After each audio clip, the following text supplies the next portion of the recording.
Well, I am fortunate enough to be speaking today with Rob Brewer, who is the president and CEO of PUC Services. How are you today, Rob? I'm doing well, Heidi. I'm really grateful for the opportunity to speak with you today. An exciting announcement that did come on December 30th. You're partnering with Algoma Steel and investing $100 million into the community. We are, yeah, and thanks for the opportunity to talk to you about it today. Well, I mean, certainly $100 million is worth discussing. So now I understand that this is attaching, obviously, to the government's investment in the steel plant to convert the coke portion of the steel operation into a greener sort of capacity to reduce the carbon footprint. So tell me a little bit then about the PUC's plan and how they kind of fit into it. Right. So the transition that Algoma is making from Mm-hmm. blast furnace technology to electric arc furnace technology Yes? basically requires energy that comes from electricity instead of from coke. Okay. And the result of that, of course, is a very, very significant carbon reduction. I think they're estimating about 70% Wow. carbon reduction from their operations. Fantastic. But it requires a lot of power. And so in order to facilitate it, you need to connect them through a 230 kV circuit, Oh, which there isn't currently available in Sault Ste. Marie okay. out to the west end. And so PUC is going to be partnering by putting in that 230 kV circuit Okay. and the associated substation or transmission station that's needed for that.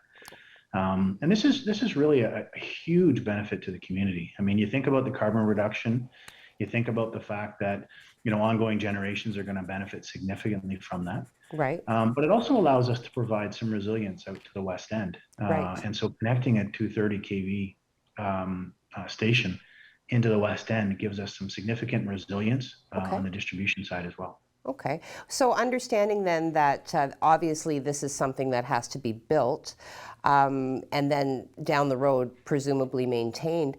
Is the PUC looking to create some employment opportunities? Yeah, so this will create between 15 and 20 permanent jobs. Of Permanent course, there's going to jobs. be permanent jobs. It's creating another utility in effect. So PUC currently has two utilities, the water utility and the distribution utility. Yes. This will be a transmission utility. Okay. It will require, some dedicated engineering resources, dedicated station resources from our stations department, system control, and then a lot of finance and regulatory support. So it's a really good opportunity in terms of employment, both within PUC and with some service providers locally. Okay. And that's in addition to, there'll be more than that with respect to the construction. And the construction will happen in 2023, 2024. Okay. And we're going to see lots of opportunities for employment for those construction jobs as well. Oh, wow, that's excellent news. So once the construction starts, then what is the projected timeline? I mean, obviously, it's projected because you may encounter some obstacles that were unanticipated. But how long do you see it taking? Well, we're anticipating having the line built and up and running by the end of 2024. Okay. And in order to do that, we've obviously got a team that's really busy, really dedicated team that's busy right now putting together things required for the environmental assessment. So we've been active on that one for about 8 months now. Okay. We're going to start to do some community consultation over the next couple quarters with respect to that. And then we're looking at getting everything in place for the associated regulatory approvals that you need before you construct. So it's called the legal Yes. process. We're looking to get Yes. that in place by the end of the year. Well, that's certainly good news on so many levels. When we think about, you provided a fairly significant statistic with regards to shrinking the carbon footprint. I look forward to the day when we no longer see those great plumes of smoke coming out of the steel plant. Am I thinking in the right direction on that?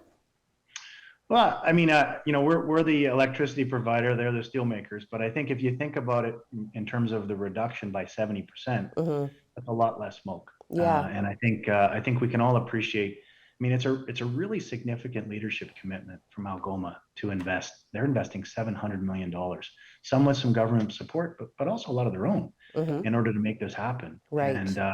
And I think we got to congratulate them for making that step. I mean, it really will benefit generations to come here in Sault Ste. Marie. Absolutely, absolutely. All right. Well, are there any final words that you'd like to share with us, Rob?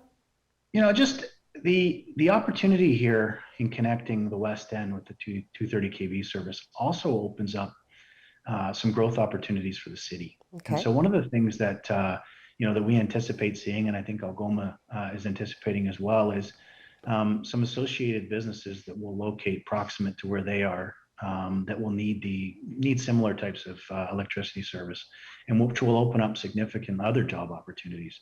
So I think we'll see this spin into a number of different avenues that will create some growth within the city, which I think is going to be great for all of us. The other thing I'd just like to highlight, I mean, this has been a really busy year for PUC. Yes. We announced not too long ago that we received regulatory approval for our smart grid project, which is the first of its kind in Canada. Mm-hmm. We've been doing some really innovative lining technology approaches to regenerating some of our water mains, and now Transco. So, Wow. just congratulations to my own team here. They've done an absolutely phenomenal job over the last number of years, and what we're seeing here is the fruits of that. So certainly a big year for PUC. Well, that's excellent and certainly very exciting. And you've illuminated my knowledge of what the PUC's been up to. So I'm particularly grateful for your time today, and I look forward to following the developments as they occur. Thanks so much for speaking with me today, Rob. Thanks for the opportunity, Heidi. Take care. Okay, bye-bye.